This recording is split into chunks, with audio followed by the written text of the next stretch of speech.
क्या इंडिया सारी उम्र डिफेंसिव बना रहेगा कि हम अपनी जो पाकिस्तान की लड़ाई है हम इंडियन टेरिटरी के ऊपर करेंगे?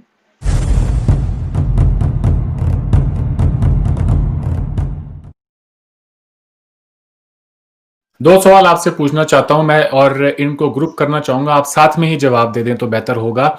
एक तो भारत और चीन के बीच में जो तनाव है सीमा को लेकर, आप क्या समझते हैं कि क्या ये वाकई में हिमालयन जो रीजन है उसे लेकर कोई हमारा सीमा का विवाद है, या फिर चाइना हमें टेस्ट कर रहा है, चूंकि गिलगित बल्टिस्तान के ऊपर पाकिस्तान एक बहुत बड़ा फैसला लेने वाला है और हमारा उसके ऊपर भी एक मौकफ है कि हम उस खित्ते पर अपनी डोमिनेंस चाहते हैं अब। और बहुत सारे बयान भी हमने सुने हैं, फिर वो चाहे हमारे मिनिस्ट्री ऑफ एक्सटर्नल अफेयर्स की तरफ से हो, मीडिया में हो, पॉलिटिशियंस की तरफ से हो। तो क्या इंडिया चाइना का जो बॉर्डर क्लैश है वो असल में जो इशू है गिलगित बल्टिस्तान का, वहां पर ये सारा उसका जो मेन ड्राइविंग फैक्टर है, एक तो हमें इसके ऊपर बताएं। दूसरा हमें ये बताएं कि भारत और चीन के दरमियान इस कशीदगी के अंदर पाकिस्तान ने जो खामोशी का रवैया इख्तियार किया हुआ है, उसके पीछे क्या खास वजह है? सबसे पहले जो है, चाइना ने ये डिसीजन जो है बिल्कुल अपने एपेक्स लेवल पे डिसीजन लिया है। वहां उनका जो सेंट्रल मिलिट्री कमीशन है वो उनके प्रेसिडेंट हैं शी जिनपिंग, राइट? और वही उनके कमांडर इन चीफ भी हैं।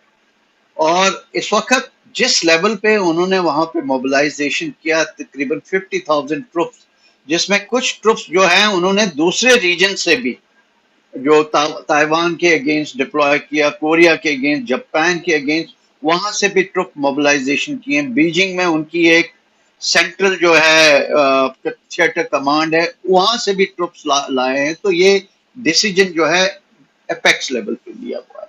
इस डिसीजन को हमें 3 लेवल पे एनालाइज करना है। सबसे पहले जो है ग्रैंड स्ट्रेटेजिक लेवल पे कि चाइना ने ये क्यों किया। आपको पता है कि ग्रैंड स्ट्रेटेजिक लेवल पे चाइना जो है वो एक चाइना सेंट्रिक एशिया चाहता है, and it wants to be a bipolar power at parity with United States of America.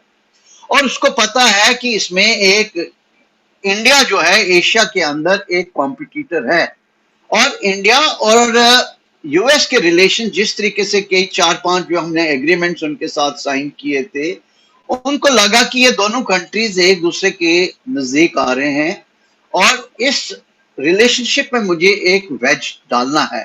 और कोरोना का पीरियड जिसकी वजह से यूनाइटेड स्टेट्स और अमेरिका दोनों एक बहुत ही बैड फेज से गुजर रहे हैं। मेरे ख्याल में एक सही मौका है कि मैं इंडिया को उसकी जगह दिखा दूं, और ये मैं इंडिया के अगेंस्ट जैसे उन्होंने साउथ चाइना सी में किया या ईस्ट चाइना सी में किया, उसी सीरीज को लेते हुए मैं एलएसी के ऊपर भी जाके एक बोल्ड मैनूवर करूं।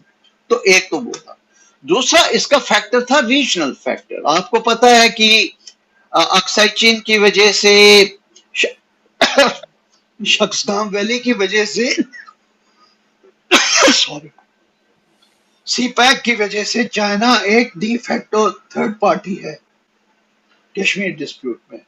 और जिस तरीके से हमने स्टेटमेंट दिए अक्साई चीन को लेके, गिलगित बाल्टिस्तान को लेके, तो उन्होंने सोचा कि इंडिया को अगर रियूनियन करना, उनको कंट्रोल में करना है, तो go for a bold military manoeuvre at the line of actual control. और वो 1960 की जो उनकी क्लेम लाइन है, जो पहले 54 लाइनें दी थी, उसकी तरफ पुश करो। इस कार्रवाई के करने की वजह से चाइना के कई सारे एडवांटेजेस हुए। सबसे पहले क्या है कि जो भी खतरा इंडिया जो इंफ्रास्ट्रक्चर डेवलपमेंट कर रही थी लाइन ऑफ एक्चुअल कंट्रोल से, वो इस पोजीशन में थे कि जो हम लाइन ऑफ कंट्रोल को क्लेम करते हैं उसमें हमारी डोमिनेशन बढ़ रही थी, और कुछ रास्ते खुल रहे थे जिसकी वजह से हम उनकी जो वेस्टर्न हाईवे है जो तिब्बत और जिनजियांग को ज्वाइन करती थी, हम अगर कल को चाहते तो मिलिटरीली हम वो ऑप्शंस एक्सरसाइज कर सकते थे। और तीसरा ये था कि अगर हम चाइना ये एग्रेसिव पोस्चर नहीं इस्तेमाल करता, तो इंडिया हो सकता है कल को एक मिलिट्री ऑप्शन एक्सरसाइज करे गिलगित बाल्टिस्तान की तरफ, और अगर गिलगित बाल्टिस्तान की तरफ ये ऑप्शन एक्सरसाइज हो गया, so that is the end of CPEC, because जो उन्होंने ट्रीटी साइन की थी 1963 में पाकिस्तान के साथ, अक्सर इसको शख्सगाम वैली को लेके, उसमें उनको रीनेगोशिएट करना था जो भी कंट्रोल के अंदर जब पीओके या उसके जो गिलगित बाल्टिस्तान के कंट्रोल में गया, तो उन्होंने एक बहुत बड़ा खतरा महसूस किया, और ये कार्रवाई करने की वजह से उन्होंने सोचा कि वो ना ही अब इंडिया को रिस्ट्रेन करेंगे, बल्कि एक इस पोजीशन में आ जाएंगे कि उनका सी पैक जो है सिक्योर हो जाए।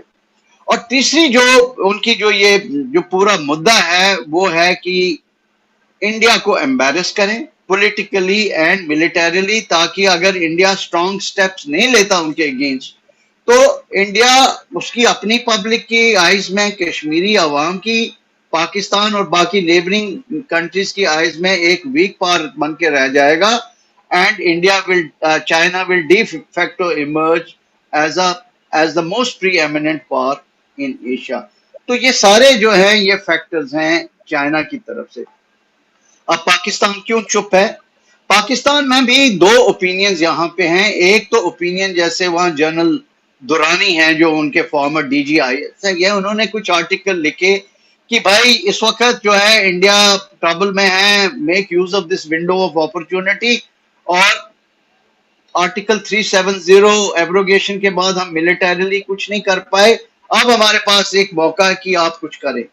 लेकिन वहां जो दूसरी ओपिनियन है वो बोलते हैं कि हमारे पास इतनी मिलिट्री कैपेबिलिटी नहीं है कि हम कोई LOC का स्टेटस को चेंज करें, क्योंकि इंडियन आर्मी की जो पोस्चर है LOC के ऊपर वो बहुत ज्यादा स्ट्रांग है। तीसरी चीज जो उनकी माली हालात वहां के अंदर इकोनॉमिक कंडीशंस हैं, जो पॉलिटिकल वहां के ऊपर टर्मोइल चला हुआ इस वक्त, जो आप देखें जो 22-23 पार्टीज मिलके इकट्ठा उन्होंने वहां पे किया हुआ है। तीसरी चीज जो FATF का इशा है। चौथी चीज जो बैरूनी जो ताकतें हैं, जो उनके जो डेडिकेटेड सपोर्टर्स थे लाइक सऊदी अरेबिया, UAE, ये कंट्रीज भी उनको सपोर्ट करते थे। तो ये सब फैक्टर्स को मिला के पाकिस्तान इस पोजीशन में नहीं है कि वो इस मौके का फायदा उठाए, और इसकी वजह से वो जो है मुझे नहीं लगता कोई एक बहुत बड़ा एडवेंचर LOC के ऊपर करने की काबिलियत है। जी, एक आखिरी सवाल आपसे पूछना चाहता हूं। आर्टिकल 370 के एब्रोगेशन के बाद में हमने भारत सरकार के रवैये में एक बहुत बड़ी तब्दीली देखी, और पहली मर्तबा हमने ये सुना, एक बहुत ही अग्रेसिव पोस्चर लेके हमारी सरकार ने ये दावा किया कि हम GB और POK का वो एरिया जो पाकिस्तान के कब्जे में है उसको वापस लेंगे। तो आप क्या समझते हैं, अब जबकि भारत कोरोना वायरस से भी लड़ रहा है, वो जो सारी हमारी उम्मीदें थी, एस्पिरेशंस थी, वो कितनी रियलिस्टिक हैं इस पोस्ट कोविड एरा के अंदर, और ये जानते हुए कि अब उस डिस्प्यूट के अंदर चाइना भी आ चुका है, इसके बारे में बताएं। देखें, ये स्टेटमेंट्स आप ब्लैक एंड व्हाइट में नहीं इनको इंटरप्रेट कर सकते। जो हर चीज जो गवर्नमेंट बोलती है उसके पीछे कई सारे जो हैं फैक्टर्स होते हैं। एक आप ग्रैंड स्टैंडिंग लें, बहुत सारे फैक्टर्स होते हैं।